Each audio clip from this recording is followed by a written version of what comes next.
un poco cómo se corta el queque en este tipo de cosas y finalmente cómo termina siendo un Chile a media en muchos proyectos, ¿no? Semicama. Claro, como que no quiere la cosa. Yo creo que Chile, bus semicama, tiene que ver mucho con Chile. Sí, pues. Más o menos.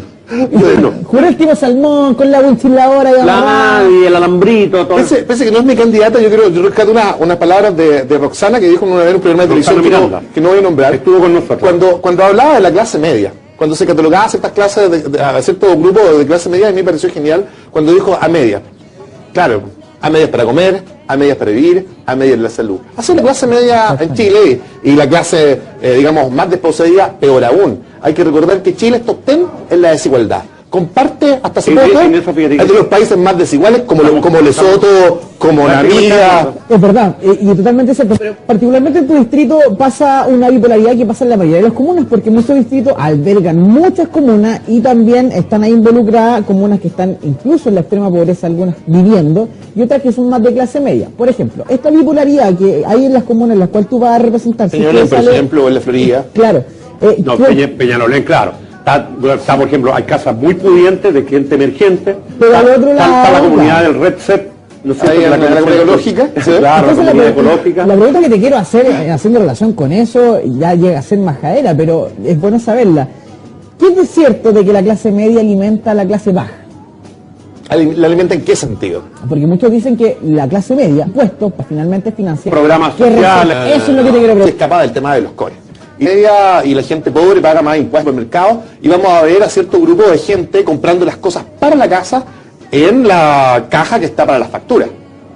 Y vamos a saber también que vamos a tener gente que va a comprar vehículos que van a ser para uso propio y lo va a colocar a nombre de la empresa y se va a comprar una 4x4 y luego no va a tributar. Entonces aquí no es la clase media y aquí algunas veces hay un discurso que trata de contraponer a la clase media con las clases más populares.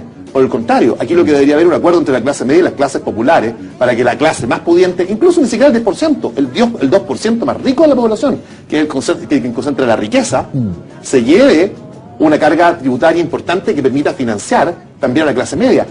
Yo, por las casualidades de la vida, tengo la posibilidad de haber nacido en Conchalí, pero también de haber vivido un tiempo en Las Condes y haber conocido la realidad de Las Condes. En Las Condes también hay gente que no tiene dinero para pagar las cuantiosas cuotas del colegio de su hijo y que son colegios que también están segregados y que cuestan 300 o 500 lucas en algunas oportunidades y que también están comiendo arroz con huevos para poder financiar la educación de su hijo y que también tienen problemas con la ISAPRE. Entonces, la misma desigualdad que hay en el nivel país entre el 10% más rico y el 10% más pobre, que es de 1 a 54, algunos dicen de 1 a 40, que es una de las más brutales del planeta, también se da en el 10% más rico, entre el 2% más rico y el resto de las personas que perciben ingresos. Entonces, aquí siempre hay un discurso que trata de contraponer a esa clase media emergente, arribista, que hemos creado en este país. Aspiracional, porque a partir de la televisión, y aquí quiero decir algo brutal. Por ejemplo, el financiamiento compartido, que es una responsabilidad de mi coalición, lo que vino fue a profundizar la desigualdad. Y el perico que paga 10 lucas cree que pasó a ser parte del 10% más rico de la población o del 2%. Entonces, aquí tenemos la segmentación del que no paga ni una, del que paga 10, del que paga 30, del que paga 50, del que paga 100, del que paga 300 y del que paga 500. Y hemos creado una sociedad de castas peor que la sociedad hindú. Y presumimos de occidental y de democrático. Entonces, aquí hay una cuestión compleja y el compadre que paga 30 o 50, algunas veces por justamente esta cuestión aspiracional o arribista, se identifica con la clase dominante, no dándose cuenta que él también es un suche, que también es un trabajador económico. Absolutamente. El terreno así más político. Tú vas por la nueva mayoría. Pacto nueva mayoría. ¿Cuántos candidatos van en la nueva mayoría? 8. Y de ahí usted cree que puede lograr 2 cupos, ¿no es cierto? Yo creo que hasta 3. ¿Hasta 3? Hasta 3. Ya, y el gran rival es la Alianza. ¿Qué llevaría 1? 1. Ya, o sea, 3 a 1. Para poder decidir sobre varias cosas en el futuro, ¿no es cierto? O sea, y tú estás ahora yendo al país, tú estás totalmente alineado con Michelle Bachelet. ¿Tú crees que hay segunda vuelta? Yo espero que no haya segunda vuelta. ¿Ya? ¿Y por qué espero que no haya segunda vuelta? Porque me gustaría que ganaran en primera vuelta y que también hubiese un rotundo triunfo de la lista parlamentaria. Porque también, bajo esa premisa, habría un compromiso mayor con las transformaciones que necesita este país. Si Michelle gana en segunda vuelta y no tiene una mayoría parlamentaria contundente en la elección del 17 de noviembre, las reformas que necesita el país no van a ser con la dinámica ni con la fuerza necesaria. Yo no desconozco que Marcel Cloud, que Roxana, Alfredo y Marco Enrique tienen propuestas interesantes y que son compartidas por una mayoría ciudadana.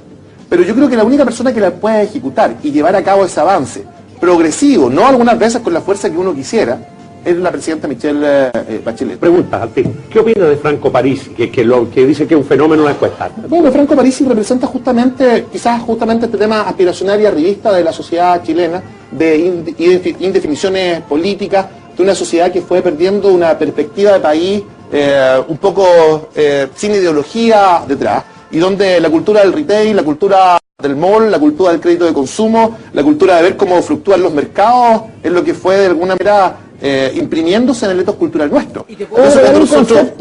El apoyo a Parisi en particular es porque Parisi dice las cosas que la gente también quiere escuchar, ¿o no?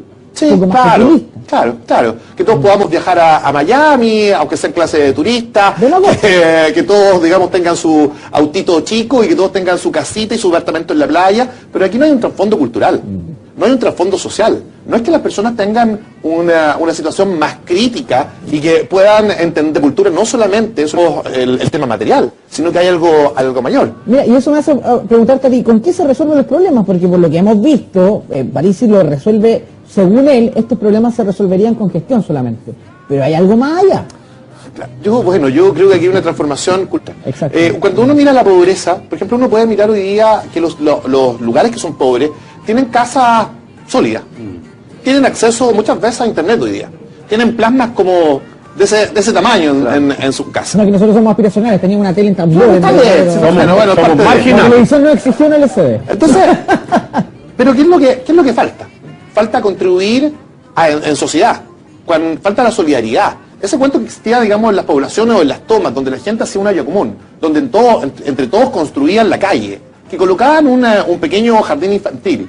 Eso se perdió. En el fondo, prioridades. Y pese a que la gente andaba descalza, o quizás tenía un nivel nutricional menor que el actual, que hoy día los hidratos de carbono sobran y las grasas sobran, había un espíritu distinto, había un sueño distinto. Pero fíjate que, mira, a mí me ha tocado recorrer, yo salgo alto en gira, lo que me trae varios desavenencias, en todo sentido, que salgo bastante de Santiago.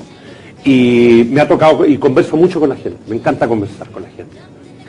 Y la verdad que he visto que todas las tomas, las famosas tomas de antaño, se han ido constituyendo en casa. La verdad que había un desarrollo social, para no hablar que todo ha sido malo, un desarrollo social bastante grande, la gente que ha obtenido fichas sociales, y viven como vecinos, pero son muy solidarios entre ellos, y conservan ese espíritu de las causas tomadas, de terrenos que son a lo mejor estatales. No les va a pasar, afortunadamente, como en Brasil, que por construir estadios están echando a toda la gente que se ha construido. Yo creo que ese espíritu solidario está fundamentalmente empoderado. Lo que pasa es que de los líderes, de la autoridad, hay un discurso economicista que es tremendo. ¿No estás de acuerdo con eso tú?